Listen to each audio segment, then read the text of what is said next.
أعوذ بالله من الشيطان الرجيم. بسم الله الرحمن الرحيم.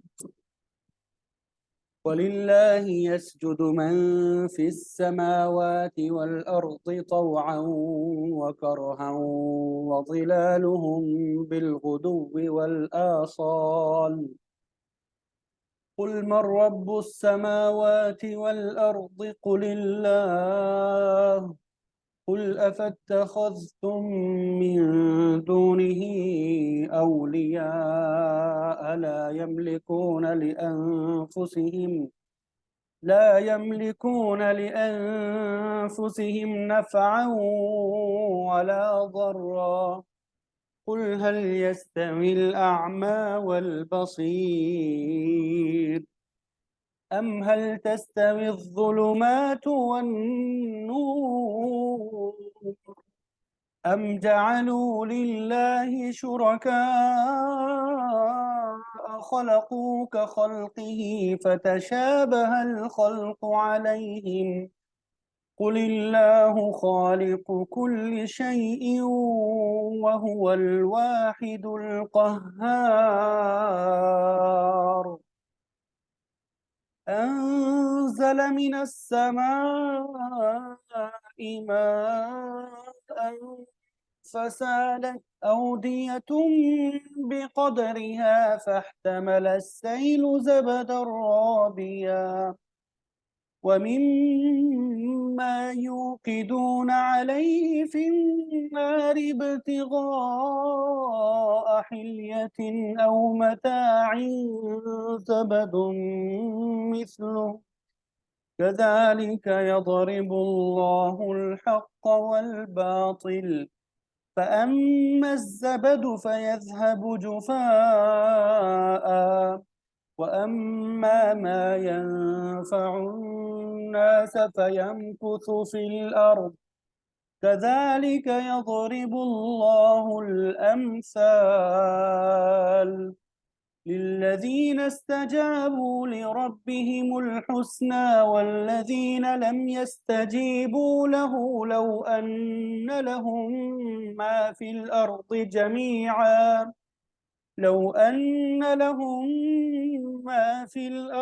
جميعا ومثله معه لافتدوا به.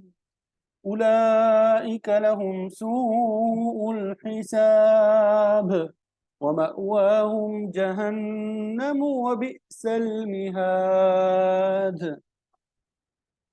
أفمن يعلم أنما أنزل إليك من ربك الحق كمن هو أعمى إنما يتذكر أولو الألباب الذين يوفون بعهد الله ولا ينقضون الميثاق والذين يصلون ما أمر الله به أن يوصل ويخشون ربهم ويخافون سوء الحساب والذين صبروا ابتغاء وجه ربهم وأقاموا الصلاة وأنفقوا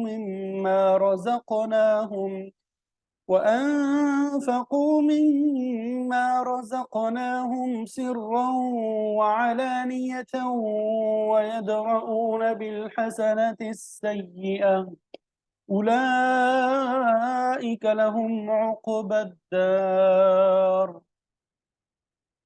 جنات عدن يدخلونها ومن صلح من آبائهم وأزواجهم وذرياتهم والملائكة يدخلون عليهم من كل باب سلام عليكم بما صبرتم فنعم عقبى الدار. صدق الله العظيم.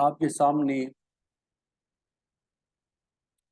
آیت نمبر سورہ رعد کا یہ تیسرا سبق ہے،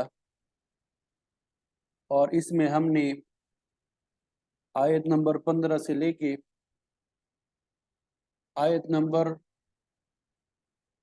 14 تک تلاوت کی سعادت حاصل کی، یا آیت نمبر 15 سے آیت نمبر 24 تک۔ اب سب سے پہلے ہم ان آیات کا ترجمہ آپ کے سامنے بیان کریں گے، اور پھر مفسرین نے جو تفسیر بیان کی ہوگی وہ انشاءاللہ آپ کے سامنے ذکر کریں گے۔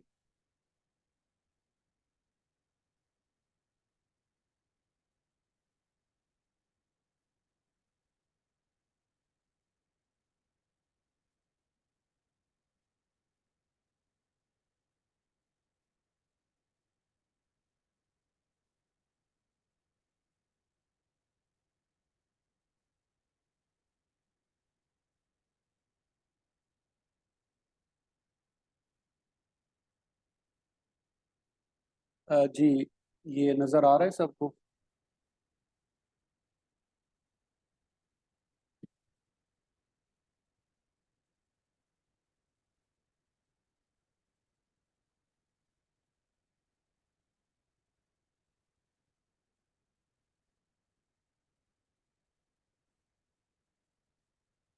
جی،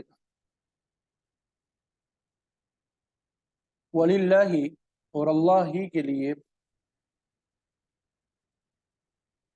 یسجد، سجدہ کرتا ہے، اور اللہ ہی کے لیے یسجد، سجدہ کرتا ہے، من، جو کوئی فی السماواتی، آسمانوں کے درمیان ہے، والارض، اور زمین کے درمیان میں ہے، طوعا، خوشی سے، وکرہن، اور زبردستی، وظلالہم، وظلالہم، اور ان کا سایہ، بالغدو، صبح کو، والآصال، اور شام کو، یعنی آسمانوں اور زمین میں جو کوئی بھی ہے، صبح و شام وہ بھی اور اس کی پرچھائیاں بھی اللہ ہی کو سجدہ کرتی ہیں، چاہے یہ خوشی سے ہو یا زبردستی۔ ٹھیک ہے؟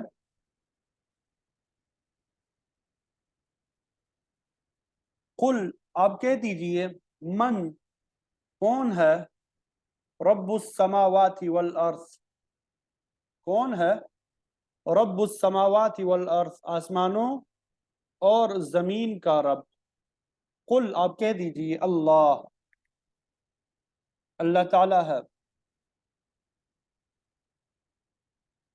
قل، آپ کہہ دیجئے، افاتخذتم، کیا، فاتو، اتخذتم، تم نے بنا لیا، تو کیا بنا لیے تم نے، افاتخذتم، تو کیا تم نے بنا لیے، یہاں پہ تین الفاظ ہے، ٹھیک ہے، کیا، فاتو، اتخذتم، تم نے بنا لیے، تو کیا تم نے بنا لیے، من دونہ، اس کے علاوہ، اولیاء، کئی دوست، لا یملکون، لا یملکون، وہ اختیار نہیں رکھتے،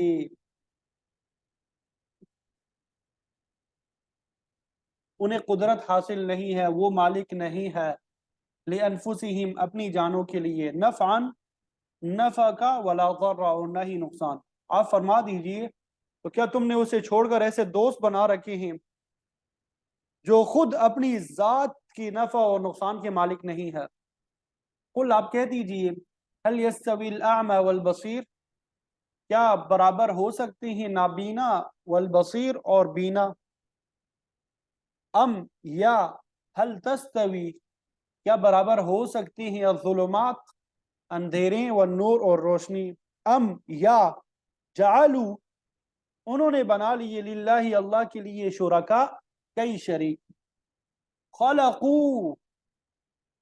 پیدا کیا انہوں نے، کخلقہ، جیسے پیدا کرنا اس کا، تو تشابہ، مشتبہ ہو گئی، الخلق، مخلوق، علیہم، ان پر، قل آپ کہہ دیجئے اللہ اللہ تعالیٰ ہی خالق کل شیء ہر چیز کا پیدا کرنے والا ہے وہو الواحد اور وہی اکیلا ہے القہار سب پر غالب.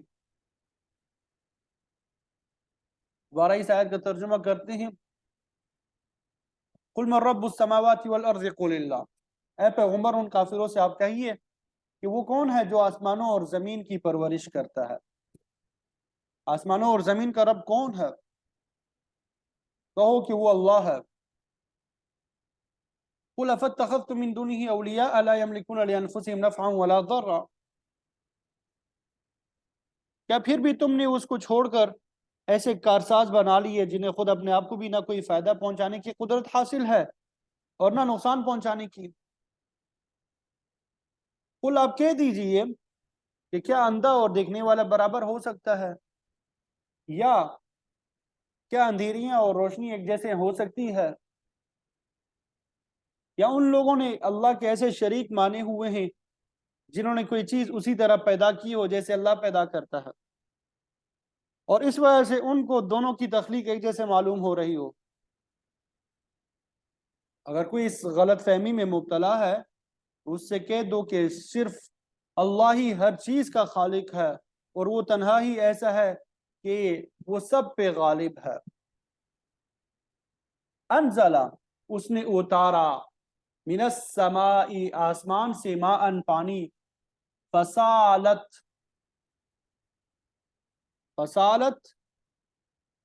تو بہہ پڑی یا بہہ پڑی تو بہہ پڑی اودیتن وادیاں بقدرہا اس کے اندازے سے اپنی اپنی بساط کے مطابق. فاحتمل تو اٹھا لایا السیل سیلاب زبدن جھاگ رابیا پھولا ہوا. اس نے آسمان سے پانی اتارا پھر وادیاں اپنے اندازے کے مطابق بہہ پڑی پھر سیلاب ایک پھولا ہوا جاگ اٹھا لایا. وَمِمَّا اور اس سے جو یوقدون وہ جلاتے ہیں علیہ اس پر فی النار آگ میں ابتغاء حاصل کرنے کے لیے تلاش کرنے کے لیے حلیت زیور او متاع یا سامان زبد مثل جھاگ مثل اسی جیسا یا زیور یا کوئی سامان بنانے کے لیے وہ جس چیز کو آگ میں ڈالتے ہیں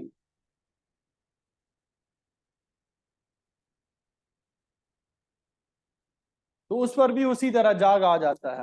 کذالک اسی طرح یضرب بیان کرتا ہے اللہ تعالی حق اور باطل کو. فاما الزبد بہرحال جو جاگ ہے فیذهب تو وہ چلا جاتا ہے جفاء خشک ہو کر. واما اور باقی رہا وہ جو ینفع نفع دیتا ہے الناس لوگوں کو فیمکث تو وہ ٹھہر جاتا ہے فی الارض زمین میں وہ ٹھہر جاتا ہے زمین میں. کذالک اسی طرح یضرب بیان کرتا ہے اللہ تعالی الامثال مثالیں اسی طرح بیان کرتا ہے اللہ تعالی مثالیں للذین ان لوگوں کے لیے استجابوا جنہوں نے قبول کیا لربہم اپنے رب کے لیے الحسنى بھلائی کو والذین اور وہ لوگ لم یستجیبوا جنہوں نے قبول نہیں کیا لہو اس کے لیے لو اگر ان لہم ان کے لیے ہوتا ما وہ جو کچھ فی الارض زمین میں ہے جمیعا سارا کا سارا ومثلہ اور اتنا ہی معہ اس کے ہمراہ لفتدوا بہ والبتہ وہ فدیہ میں دے دیتے. مطلب یہ کہ جن لوگوں نے اپنے رب کی پکار کو قبول کیا ان کے لیے بھلائی ہے اور جن لوگوں نے اسے قبول نہیں کیا ان کے پاس اگر وہ سب کچھ ہو جو زمین میں ہے اور اس کے ساتھ اتنا ہی اور بھی ہو تو وہ اسے فدیے میں دے دے. اولئک یہی لوگ ہیں لہم ان کے لیے سوء الحساب بدترین حساب ہے ومأواہم اور ان کا ٹھکانہ جہنم